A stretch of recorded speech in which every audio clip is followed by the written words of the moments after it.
Bismillahirrahmanirrahim. Assalamualaikum warahmatullahi wabarakatuh. Alhamdulillahirrabbilalamin. Wabihi nasta'in wala umur dunya waddin. Wa ala alihi wa sahbihi ajma'in amma ba'du. Pada kesempatan sore hari ini, kami dari kelompok 5 akan mempresentasikan diskusi kami yaitu tentang sekte Ahlus Sunnah wal Jamaah, Al-Asy'ariyah dan Al-Maturidiyah. Pengertian dan sejarah munculnya Ahlus Sunnah wal Jamaah. Ahlus Sunnah wal Jamaah merupakan gabungan dari kata as-sunnah dan al-jamaah. Dalam bahasa Arab, kata al berarti pemeluk aliran atau mazhab atau azhab al-mazhabi. Jika kata tersebut dikaitkan dengan aliran atau mazhab, kata al-sunnah sendiri di samping mempunyai arti al-hadis juga berarti perilaku baik terpuji maupun tercela. Kata ini berasal dari kata sanan yang artinya jalan.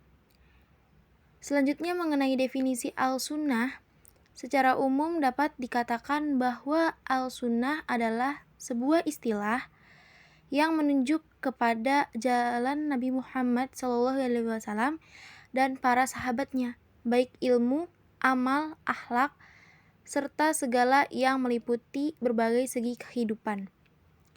Adapun al-jamaah berasal dari kata jamaah dengan derivasi yajma'u jama'atan yang berarti menyetujui atau bersepakat. Dalam hal ini, al-jamaah juga berarti berpegang teguh pada tali Allah SWT secara berjamaah, tidak berpecah dan berselisih. Sejarah Ahlus Sunnah wal Jamaah.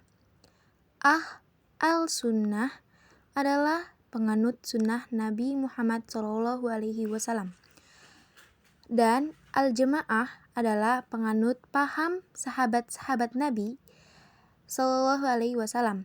Maka ajaran Nabi SAW dan para sahabatnya yang sudah termaktub dalam Al-Quran dan Sunnah Nabi Muhammad SAW secara terpencar-pencar dan belum tersusun secara teratur.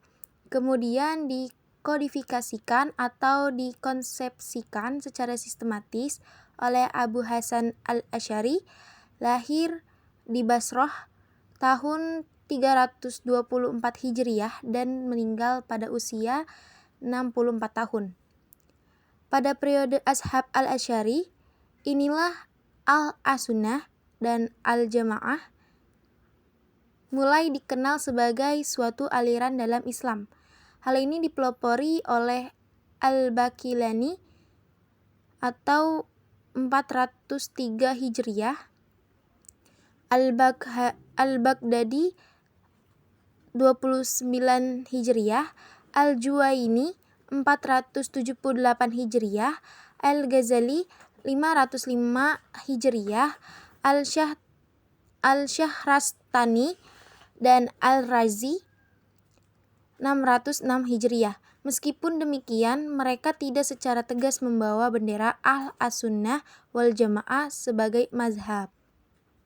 Selain itu, istilah Ahlussunnah wal Jamaah tidak dikenal pada zaman Nabi Muhammad, pemerintahan Al-Khulafa'ur Rasyidin, dan pada zaman pemerintahan Bani Umayyah. Istilah ini pertama kali dipakai pada masa Khalifah Abu Ja'far al-Mansur dan Khalifah Harun ar-Rasyid. Keduanya berasal dari dinasti Abbasiyah. Istilah Ahlussunnah wal Jamaah semakin tampak pada zaman pemerintahan Khalifah al-Ma'mun. Mengenai pengertian Ahlussunnah wal Jamaah, menurut K.H. Hasyim Asy'ari sebagai Rais Akbar NU, memberikan tasawur atau gambaran tentang Ahlussunnah wal Jamaah sebagaimana ditegaskan dalam Al-Qanun As-Sasi. Menurut K.H. Hasyim Asy'ari, paham Ahlussunnah wal Jamaah versi Nahdlatul Ulama yaitu suatu paham yang mengikuti Abu Hasan al-Asy'ari dan Abu Mansur al-Maturidi.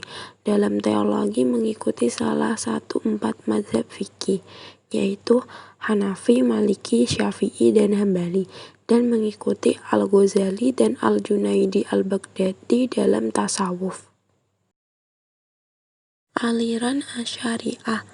Asy'ariyah adalah sebuah paham akidah yang dinisbahkan kepada Abu Hasan al-Asy'ari. Nama lengkap ialah Abu Hasan Ali bin Ismail bin Abi Bashar Ishaq bin Salim bin Ismail bin Abdillah bin Musa bin Bilal bin Abi Burdah Amir bin Abi Musa al-Asy'ari.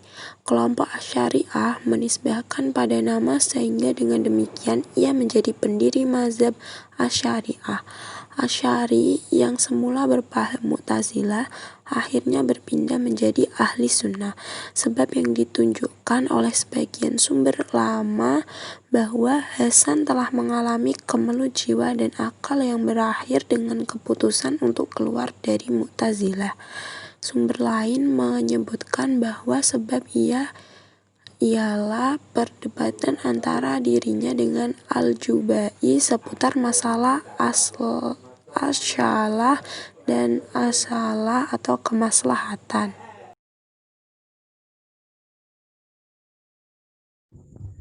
Nama tokoh dan pemikiran. Yang pertama, pemikiran.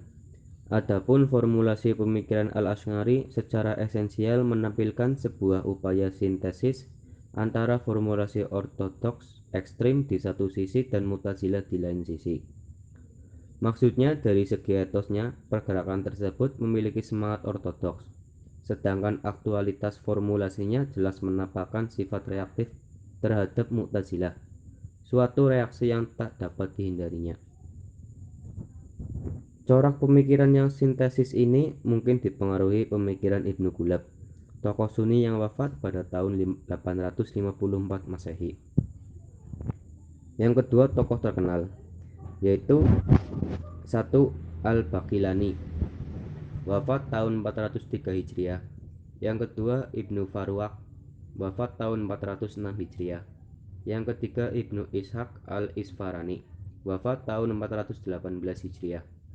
Yang keempat, Abdul Qahir al-Baghdadi, wafat tahun 429 Hijriah. 5. Imam al-Haramain al-Juwaini, wafat tahun 478 Hijriah. 6. Abdul Muzaffar al-Isfaraini, wafat tahun 478 Hijriah. 7. Al-Ghazali, wafat tahun 505 Hijriah. 8. Ibnu Tumar, wafat tahun 524 Hijriah. 9. Asy-Syihristani, wafat tahun 548 Hijriah. 10. Ar-Razi, tahun 1149 sampai 1209 Masehi. 11. Al-Ijzi, wafat tahun 756 Hijriah. Dan yang terakhir Al-Sanusi, wafat tahun 895 Hijriah.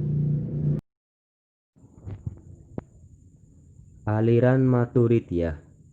Aliran Maturidiyah merupakan aliran teologi yang bercorak rasional tradisional. Nama aliran itu dinisbahkan dari nama pendirinya, Abu Mansur Muhammad al-Maturidi. Al-Maturidi lahir dan hidup di tengah-tengah iklim keagamaan yang penuh dengan pertentangan pendapat antara Mu'tazilah dan Asy'ariyah mengenai kemampuan akal manusia. Aliran ini disebut-sebut memiliki kemiripan dengan Asy'ariyah.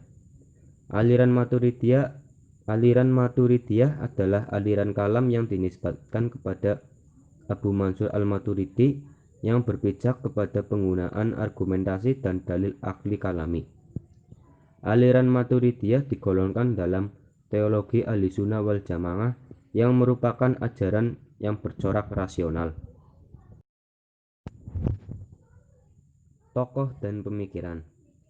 Tokoh yang sangat penting dari aliran Al-Maturidiyah ini adalah Abu al-Yusr dan Muhammad an-Najm al-Din Muhammad al-Nasafi, tahun 460 sampai 537 Hijriah. Pengarang buku Al-Aqaidul Nasafiyah. Baghdawi juga Al-Baqilani dan Al-Juwaini. Al-Maturidi membagi pokok kaitan sesuatu dengan akal pada 3 macam, yaitu 1. Akal dengan sendirinya hanya mengetahui kebaikan sesuatu itu. Kedua, akal dengan sendirinya hanya mengetahui keburukan sesuatu itu. Dan yang ketiga, akal tidak mengetahui kebaikan dan keburukan sesuatu, kecuali dengan petunjuk ajaran wahyu. Sekian presentasi dari kelompok kami. Wassalamualaikum warahmatullahi wabarakatuh.